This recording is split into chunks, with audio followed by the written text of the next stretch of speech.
Troisième grande question, c'est la question des sans-papiers. Les sans-papiers n'ont pas été toujours des sans-papiers. La plupart d'entre eux sont entrés en France avec un visa et ils ont décidé de rester en France après l'arrivée à terme de leur visa. C'est la situation la plus générale. Il y a aussi des personnes qui arrivent par ces bateaux de la mort dont on a entendu parler, partant du Sénégal, partant de la Libye, qui arrivent à Lampedusa en Italie, qui arrivent sur les côtes d'Espagne.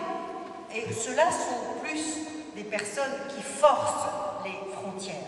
Mais les autres, les trois quarts de ceux que nous connaissons, sont des personnes qui sont arrivées par des voies légales et qui deviennent sans papier, en situation irrégulière, au bout d'un certain temps. Alors ils vivent discrets, ils travaillent comme ils peuvent, j'en ai parlé tout à l'heure, ils n'ont aucun droit, il ne faut pas se leurrer, ils n'ont aucun droit, ils n'ont pas le droit de travailler en travail déclaré, sauf avec des papiers empruntés, ils n'ont pas droit à louer un appartement à leur nom, ils n'ont pas droit à la sécurité sociale, ils ont juste droit à l'AME, aide médicale d'État, qui vient d'être revisitée par la loi de finances et qui va être payante. Voilà, donc qu'on ne dise pas que les sans-papiers profitent de quoi que ce soit chez nous, ils essayent de travailler et de vivre et voilà, ils attendent 10 ans de présence en France, une circonstance exceptionnelle, quelquefois ceux qui tombent malades peuvent avoir un titre de séjour pour se soigner, mais c'est un titre très provisoire qui s'arrête dès que la maladie est guérie. Je vais vous donner un exemple. J'ai rencontré une jeune maman indienne.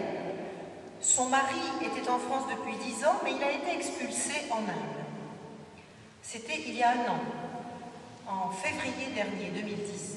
Elle est restée, ils avaient eu un petit garçon. Ils se sont mariés ici, elle était en France depuis 5 ans, elle avait un petit garçon de 2 ans. Et son mari est parti, expulsé. Alors elle est restée, et elle était toujours sans papier, mais elle a eu une tuberculose. Bonne nouvelle, elle va avoir un titre de séjour pour se soigner, pour soigner sa tuberculose. Les démarches ont été si longues qu'elle était guérie quand le rendez-vous était pris à la préfecture pour avoir l'autorisation provisoire de séjour. Et elle a décidé, hier, elle est partie par un retour volontaire, c'est-à-dire que sa vie était devenue impossible, seule en France avec un petit garçon. Et on l'a encouragée vivement et elle est repartie. Je pense que c'est bien mieux pour elle, même si je ne sais pas comment le couple vivra en Inde. Mais ils seront chez eux et avec la famille autour. Donc, les sans-papiers, voilà, ils sont dans des situations souvent très difficiles humainement, même si ils tissent des liens de toutes sortes, des liens d'amitié, des liens de famille, je le disais, il y en a qui se marient sur place, qui ont des enfants sur place. Les enfants peuvent être scolarisés, car l'école française accepte tous les enfants, quelle que soit la situation des parents. Et on a là une étrange catégorie de personnes non régulières, expulsables peut-être, mais moins expulsables plus le temps passe, mais souvent peu régularisables vu l'étroitesse que leur donnent les possibilités de la loi.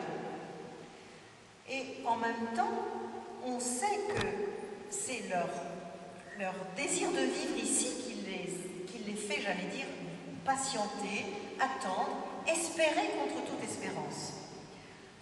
Et puis il y a la menace de l'expulsion pour ces personnes, car il suffit qu'une personne soit contrôlée dans la rue, elle est constatée en situation irrégulière, elle est en infraction. Être sans papier est une infraction aux droits des étrangers, donc elle est mise en centre de rétention et au bout de quelque temps, et même si elle a un recours peut faire un recours au tribunal administratif, elle peut être expulsée. Et il y a des vies qui, après 9-10 ans de séjour en France, peuvent être bousculées, brisées par une arrestation, une expulsion, et le reste de la configuration familiale tout autour. C'est comme cela que le réseau Éducation sans frontières s'est fondé, s'est créé sur la protection des parents des enfants scolarisés. Protection des parents contre ce type de mesures d'éloignement.